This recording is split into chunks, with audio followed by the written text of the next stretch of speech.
Good morning, gamers! Welcome to DnDaily number 53. Hope you had a wonderful weekend. I'm Gregory. This is 1 in 20 D&D. And the current state of the roll, which is to say the Critical Role Kickstarter for their amazing animated series. I'm calling it a series now because they're not just doing an animated special. They are pretty much committed to doing several of these now.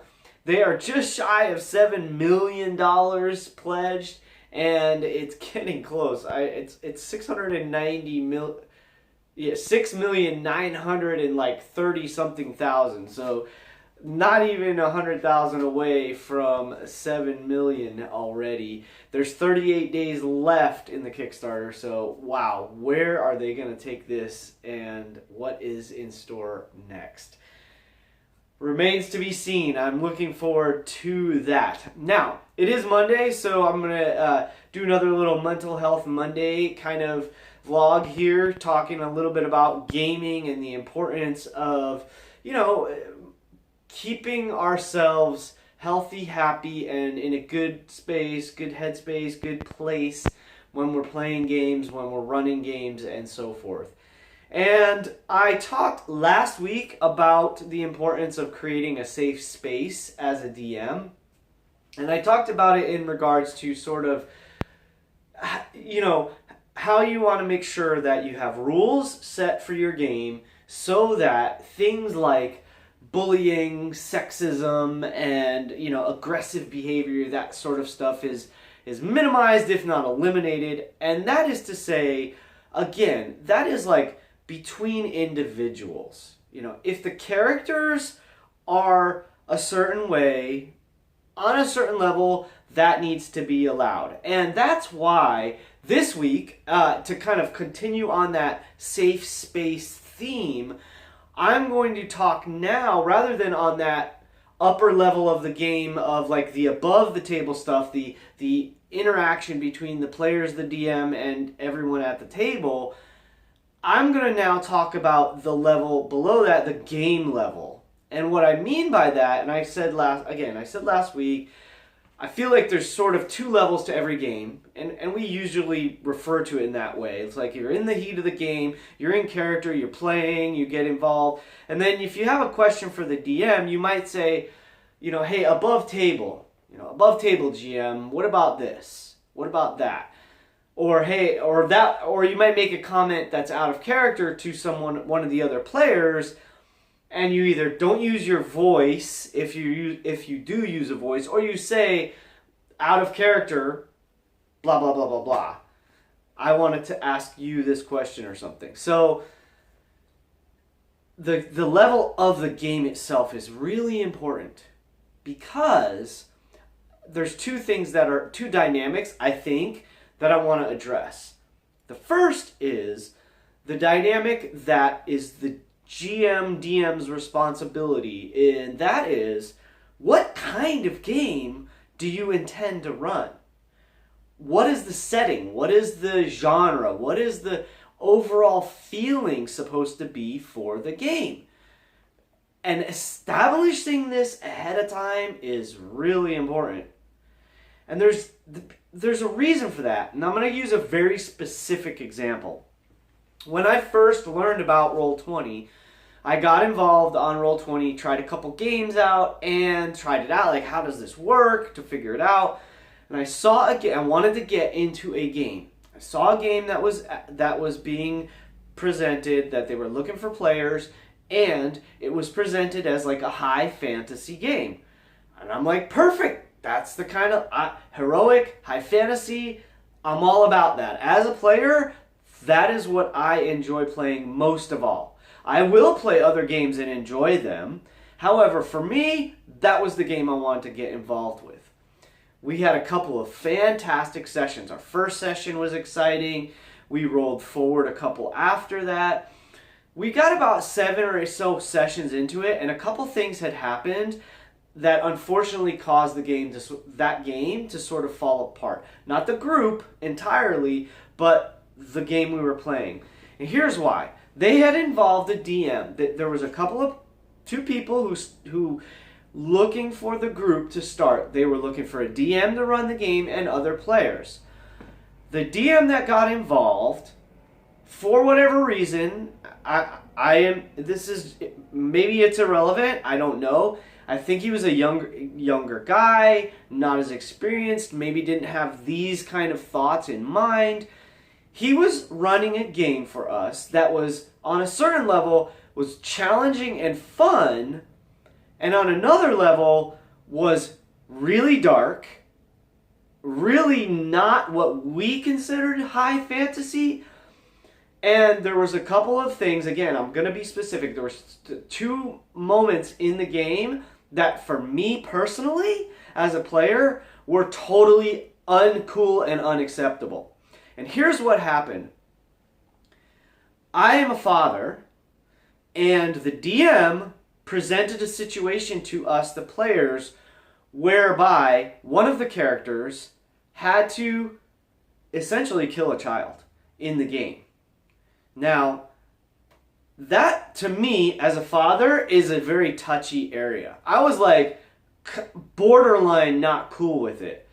And I don't recall, it's been a while now, this was a couple years ago, I don't recall if I said something the first time it happened. I think I did, but I might not have. Here's the problem. Again, dark game, the guy was he was running sort of this really weird, like fantastical, like sinister, that it started to feel sinister, like the NPCs and the quote villains that he was putting in had this really sinister feeling to them. They were creepy, and the way he was describing them was really creepy and so forth, and the way they acted was creepy. A couple sessions later, the situation was presented to us again, where it wasn't the only solution by any stretch, but I felt that he was leading us to where he was presenting a situation where there was a kid. This might have been like a 10-year-old, maybe not like an infant or something, but there was a young person that was like, oh, this specific ritual needs a reagent of the heart of an elf child, or something sick like that. Sick, that's my opinion. This is very much my opinion. And this, I should have said at the beginning of this is sensitive. I feel badly now. This is kind of a sensitive thing. I will make sure the title of this says sensitive topic, because it is. So as a father, I was like way uncool with this. I went to the DM after the game and I said, dude, this is not okay. Like the situations you've presented to us are not cool. I'm not the only parent in the group, and what you're doing from the perspective of a parent, the way it's being presented it's not acceptable. I'm an adult. I'm a 40-year-old man, 40-plus-year-old man at this point. I think I was 42 when this happened. And I'm like, dude, you're young, so maybe, and you don't have kids, so maybe you think it's cool. It's not. So I had that uncomfortable conversation with him. We tried to rearrange the game. We said to him as a group, because I talked to the other players and I said, hey, are you guys all okay with how things are going? Because this game is not cool for me. I'm getting creeped out. I'm not liking the way it's progressing. We had a player in the party that was really like deceitful. He was playing that rogue. That rogue that was hiding stuff from the other players, that was getting involved with dark stuff behind the other characters' back. The players knew about it, but the characters didn't. It just wasn't feeling right. And I approached the other players. They were pretty much all on board with me. And I said, okay, well, we need to talk to the DM. We did. I took the lead. I said, hey, look, dude, I'm not having a good time. I talked to everyone else. We're sort of on the same boat. When we started this game, we had the idea of high fantasy. We didn't want a horror game. We didn't want some kind of dark fantasy, which is basically what he was doing. We didn't want steampunk or Warhammer or all these other weird elements that he was drawing into this game. We wanted like high fantasy, like Lord of the Rings kind of stuff. The Princess Bride. Yes, there are adversaries. Yes, there might be darkness in the world, but it's not a sinister, dark... I mean, like, Curse of Strahd, in my opinion, is a happy game to compared to what he was running for us. So it was a really interesting thing that happened because we didn't talk about it enough from the beginning, I think. So setting that from day one, setting that stage with your players, super important. Here's the kind of game I want to run. I want lots of role play. We're going to get into some heavy topics. We're going to have, intrigue and dynamic situations and lots of stuff for you to deal with. That needs to be expressed. Versus, hey, we're going to have a game that's pretty balanced. We're going to have, a bunch of role playing. We're going to have lots of opportunity for combat. We won't get too heavy into combat, but we will certainly have plenty. I want you guys to enjoy interacting with the role player, with the NPCs, but it's going to be a pretty fun, lighthearted, engaging game on that level. Totally different. I mean, it's just totally different. So you have to set the stage with your players. What is the tone of the game you're going to run? What's the general content of the game going to be run? High tech, high fantasy, high magic, low magic. Maybe if there's a magic user in the party, that person is a freak in the world, in your world. You see? That sets a totally different tone for how the game's going to run and how the game's going to play. And this is super critical for creating a safe space for your players, because some players might not be comfortable with the kind of game you want to run. I have been in other games where there were high stakes, where it was like I felt like my character could die at any moment. We were put into some heavy situations, feel like overwhelming odds. And it was fun. It was intense. So I'm okay with intense, but I realize for myself, there's certain lines that I won't cross as a person. I don't want to cross them as a player. I would have if I was an actor in that role, I would probably have a really hard time with it. I might go there, but see, we were in like session 7. It's not like we were in session 70. Where I knew the people I was playing with, I felt comfortable with everyone. We had sort of discussed it ahead of time, like, hey, I wanted to get into some heavy stuff. Are you guys okay with that? None of that happened in this game. So please, if you're running a game, be careful about that. Make sure you have those conversations. And as I mentioned in last week's Mental Health Monday, check in. Check in with each other. Check in with your players. Check in with the other players. Check in with your DM. Hey, I have this dark backstory. My character was a slave and they got tortured and they're messed up because of it. So they have some problems, like mentally they are not stable. I'm going to play a chaotic evil character. Is that okay? If you're a player, it's just as much your responsibility to express this as it is if you are the DM. Everyone at the table has the same responsibility. You got to be clear with each other.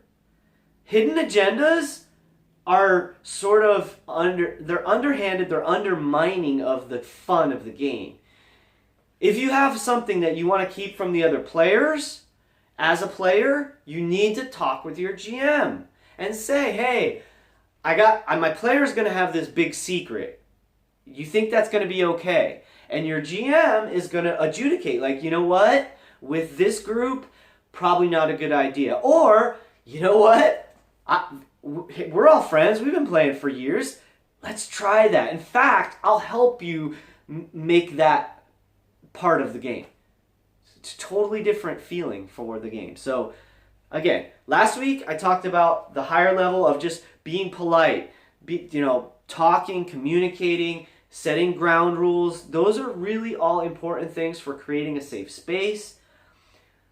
This is another level that's super important for creating a safe space. The tone of the game, the gameplay itself, and what sort of things you're going to incorporate and allow in your game. You can call it the theme and the tone. Let's wrap up with that. Let's call it, for this session, this Mental Health Monday, creating a safe space. what theme and what tone is your game going to be so that your players feel comfortable playing that game. Please express that to everyone before you get going, before you get sessions into it, and check in to make sure periodically through your games that people are still cool with where things are at, where things are going. And you guys are going to, if you do those things, you're guaranteed to have a great game. Because some people like horror and dark fantasy and sinister stuff. There are plenty of players that love that stuff. So find them, make sure you communicate with them, you all will have a great game. And if high fantasy, lighthearted silliness is your thing, communicate that with everyone else, and you're guaranteed to have that kind of a game. I really hope this is helpful for you guys. It was helpful for me to think it out and get it in my mind clear and clarified. So, enjoy. Let me know what you think. Feedback is super helpful for me to know where to go with the channel, what topics to address and talk about. I'm so grateful for you guys stopping by. Keep an eye on Critical Role and see what is going to happen with this amazing Kickstarter they got going. I have lots of new videos coming. I just released yesterday a new Car Wars battle. Check that out. In the meantime, I will see you at a table someday. Make sure your games are fun and lighthearted and fancy-free, unless you like the dark stuff. I'll see you at a table, and until then, keep rolling 20s.